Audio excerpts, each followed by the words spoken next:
Эфирдик берүүлөрдү интернеттен алган жаңылыктар улайт, аларды силерге тааныштырган студияда мен Иса Нурбаев, саламатсыздарбы? Исмаил Исаков койташ боюнча мамкомиссиянын корутундусу алмаштырылган эмес. Генерал Исмаил Исаков экс-сот Клара Сооронкулованын айтканын четке кагып чыкты. Генералдын айтымында Клара айым менен генерал Артур Медетбеков бөөрдөн сөр чыгарып жатышкандай. Башкы прокуратурага кайрылса анын укугу, бирок биз болгонун болгондой документке таянып жазганбыз. Колдоруу турат.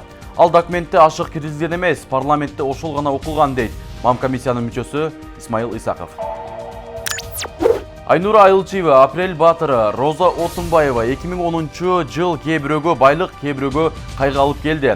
Урматтуу сиңдим Роза Отунбаева, 2010 жылга чейин Бакиевдин бийлигине каршы чогуу жүргөн элек.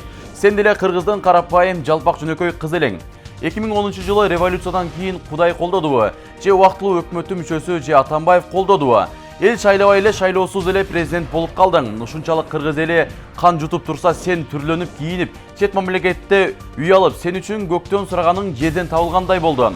Ошол учурда эл аралык мекемелерден көп эле жерден гранттар келип жатты. Элдин ичине ошол акчалар кайда кетти деген сөздөр болуп кайра унутулуп калды.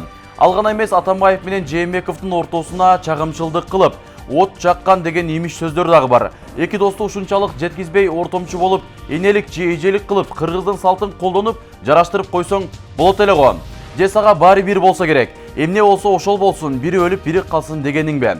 Өзүң болсо айына 85 000 сом пенсия аласың, Англияда үйүң бар. Эч кандай кайгы капаң жок. Саякаттап жүрөсүң. 2010 жылы кээ бирөөгө байлык, кээ бирөөгө кайгы алып келди окшойт. Чет элдик жаран пара берип жаткан жеринен кармалды. Бул тууралуу бүгүн 23 декабрь күнү УКМКнын басма сөз кызматы билдирди. Алардын айтымында 19 декабрь күнү УКМКнын коррупцияга каршы кызматы тарабынан кылмыш кодексинин пара берүү беренеси менен мурда козголгон кылмыш иштин алкагында $15 000 пара берип жаткан чет элдик компаниянын өкүлү кармалган. Акча каражат жер казынасын пайдалануу чөйрөсүндөгү көзөмөлдүк милдетти аткарган кызматкерге техникалык долбоорго байланыштуу маселелерди оңунан чечип берүү максатында берилген. Бул факт боюнча учурда териштирүү иштери жүрүүдө. Гүлжигит Алыкулов өлкөнүн мыкты футболчусу аталды. Ага сыйлык кечээ Улуттук футбол федерациясынын жыл жыйынтыктоо аземинде ыйгарылды.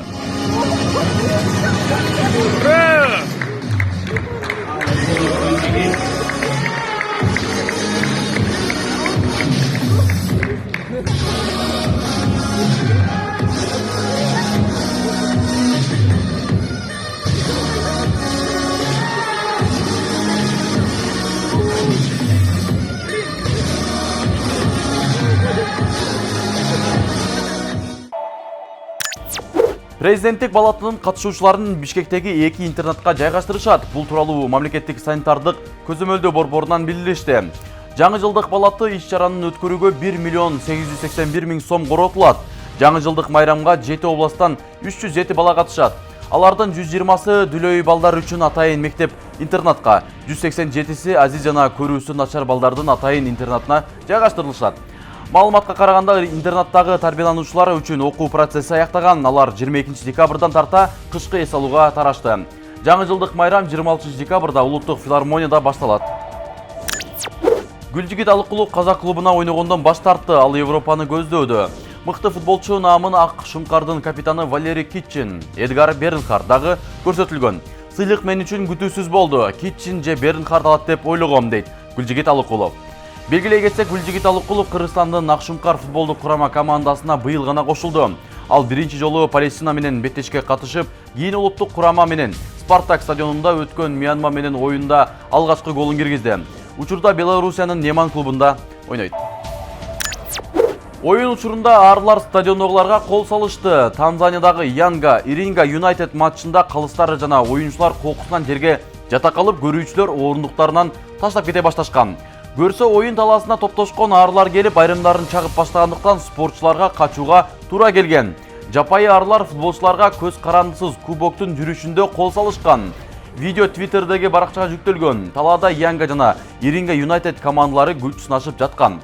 Видео материалда футболчулар калыстар кантип жерге жата калгандыгы жана көрөрмандар отурган орундуктарын кетип жаткандыгын көрүүгө болот. Оюн арлар кайра учуп кеткенден кийин улантылган. Shabiki nao unaweza kuwaona kwa mbali nyuki wale wakiwa wanakimbia tulivu. akiona tu Lamine Moro. Hiyo ndio zama ambayo amepambana nayo Ali Mtoni Sonso.